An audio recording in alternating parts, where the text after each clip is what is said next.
bà cứ xuân việc xua chỉ thay mày làm tiếpសម្រាប់ទស្សនិកជនដែលបានទស្សនាវីដេអូស្ដីពីគន្លឹះល្អៗនៃការរៀនភាសាអង់គ្លេសបានខ្លួនឯងអញ្ចឹងវីដេអូមុនខ្ញុំបានសន្យាជាមួយនឹងបងប្អូនទស្សនិកជនថានឹងបង្ហាញពីការបំបែកកាលទាំង24អញ្ចឹងសូមទស្សនាដើម្បីកុំឲ្យខាតពេលយូរសូមទស្សនាដូចតទៅ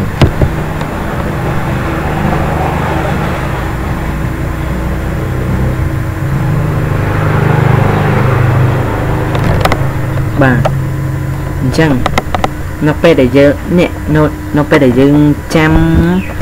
នៃការមេគុណទាំង6របស់ការរួចហើយយើងក៏ត្រូវចាំថាយើងក៏ត្រូវតើសុទ្ធថា24កាលមានកាលអីខ្លះអញ្ចឹងស្រួលទេយើងគ្រាន់តែយកនេះយកផាសនេះគឺផាសនេះអានជាមួយនឹង simple អញ្ចឹងមានន័យថា past simple អញ្ចឹង past នេះpast simple គឺកាលទី1អញ្ចឹងណា past continue គឺកាលទី2 past perfect continue គឺកាលទី3 past perfect គឺកាលទី4អញ្ចឹងយើងបាន4កាលហើយអញ្ចឹង present ម្ដង present simple present continue present perfect continue អញ្ចឹងយើងបាន4គឺ8កាលហើយអញ្ចឹង future គឺ future simple future continue future perfect continue គឺយើងស្រុបទៅទាំងអស់គឺ12 past 4 present 4 future 4អញ្ចឹងស្រុបទៅ12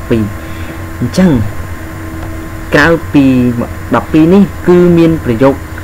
ដែលហៅថា passive voice នោះគឺយើងគ្រាន់តែបន្ថែមឧទាហរណ៍ថាបើសិនជា past simple គឺយើងថែមពាក្យ passive នៅពីក្រោយបាទបន្ទាប់ពី past simple passive ហើយគឺ past simple past continue យើងថែមពាក្យ passive មកគឺ past continue passive បាទអញ្ចឹងគឺ past និយាយរួមគឺកាល passive voice នេះគឺមាន12ទៀតអញ្ចឹងសរុបទាំងកាលធម្មតានិងកាល passive voice គឺសរុបមាន24បាទអញ្ចឹងយើងចាប់ផ្ដើមបំបែកជាដំបូងខ្ញុំសូមបង្ហាញពីបំបែក past simple បាទមួយគឺ simple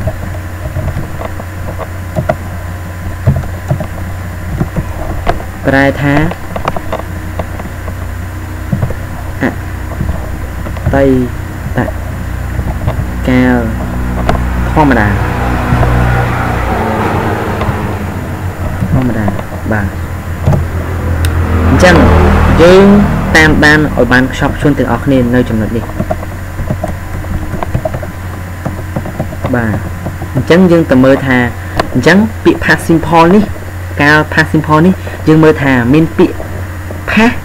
និងបូកនឹង simple អញ្ចឹង past រួមជាមួយនឹង simple យើងទៅមើលមេគុណរបស់ past បាទគឺមេគុណរបស់ past គឺ verb to អញ្ចឹងយើងដាក់ថាយើងសរសេរពាក្យ past ហើយយើងចុច2មកយើងដាក់ថា verb to បាទដែល like simple នេះគឺគ្មានមេគុណទេអញ្ចឹង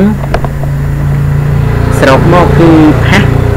មានមេគុណ verb to អញ្ចឹងដើម្បីคล้ายជាប្រយោគគឺត្រូវតែមាន subject ចូលរួមអញ្ចឹងយើងបានform របស់ past simple គឺមានទម្រង់subject plus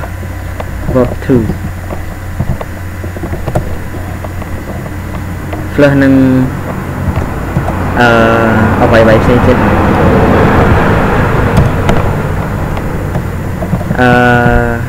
អតីតកាលធម្មតានេះគឺប្រែថាចុច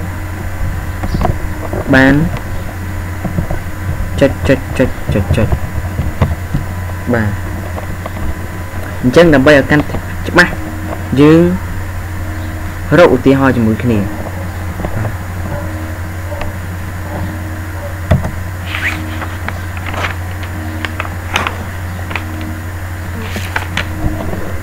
ឧទាហរណ៍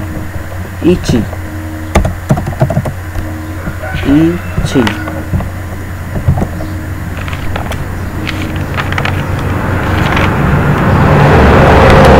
ខ្ញុំសូមឧទាហរណ៍ថា hairdresser here dresser no sorry here dress er so pass away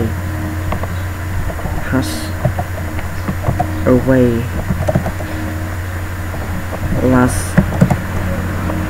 night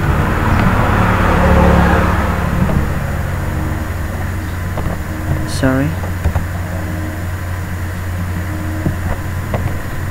last night yeah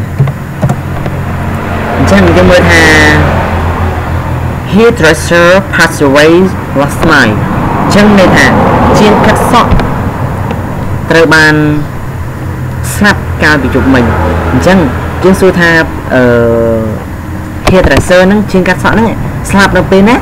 អូគឺស្លាប់យប់មិញអញ្ចឹងវាមានពេលវេលាជាក់លាក់អត់គឺវាមានពេលវេលាជាក់លាក់នេះគឺថាគឺ last night នឹងឯងអញ្ចឹងវាមានន័យថាpast definite time definite time ពេលវេលាជាក់លាក់របស់អតីតកាលមួយបាទឧទាហរណ៍ទី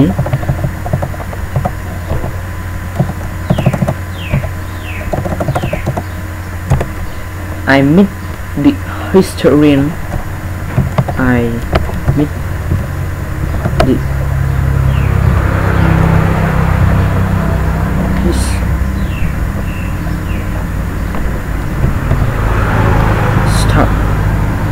historian and his family បាទគឺ I meet the historian and his family ខ្ញុំបានជួបនឹងអ្នកប្រវត្តិសាស្ត្រហើយនឹងក្រុមគ្រួសាររបស់គាត់បាទជាឧទាហរណ៍ទី2អញ្ចឹងសរុបមកគឺយើងបាននិយមន័យវាគឺ definition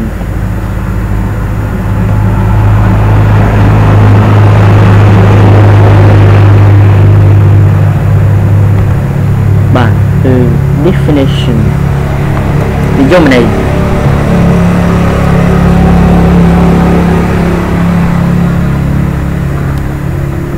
គេប្រើកាលនេះ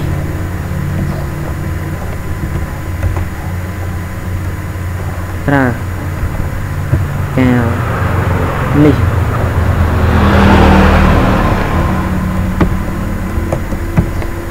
គេប្រើកាលនេះដើម្បីបង្ហាញពីសកម្មភាពមួយដើម្បី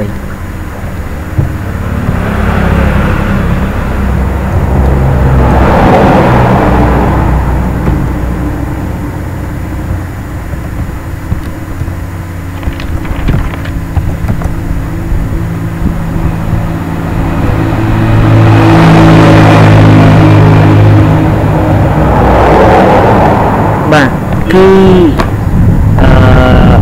ខ្ញុំសូមអានជូនតែម្ដងគឺpast simple នេះគេប្រើ past simple នេះ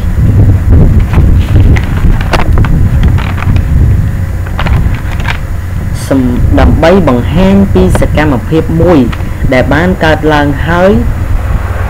បានសពគ្រប់ចប់សពគ្រប់នៅក្នុងអតីតកាលវិញ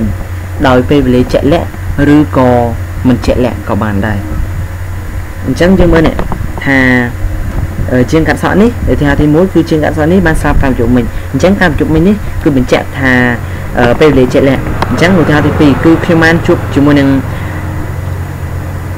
nè phù hợp sai hai là trong cơ sở bảo quạt chẳng cứ nên về để chạy lại thế xuyên chụp một bên á cứ ăn đắng thế chẳng cái pra hai sim phone đi cứ đầm bay bằng hang cứ scan một hiệp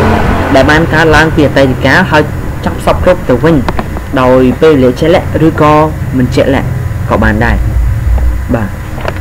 chẳng sừng không tha video đi nhẹ năng ai vô vì ban chấp ba vì cam một bài hai sim phone nâng dùng lấy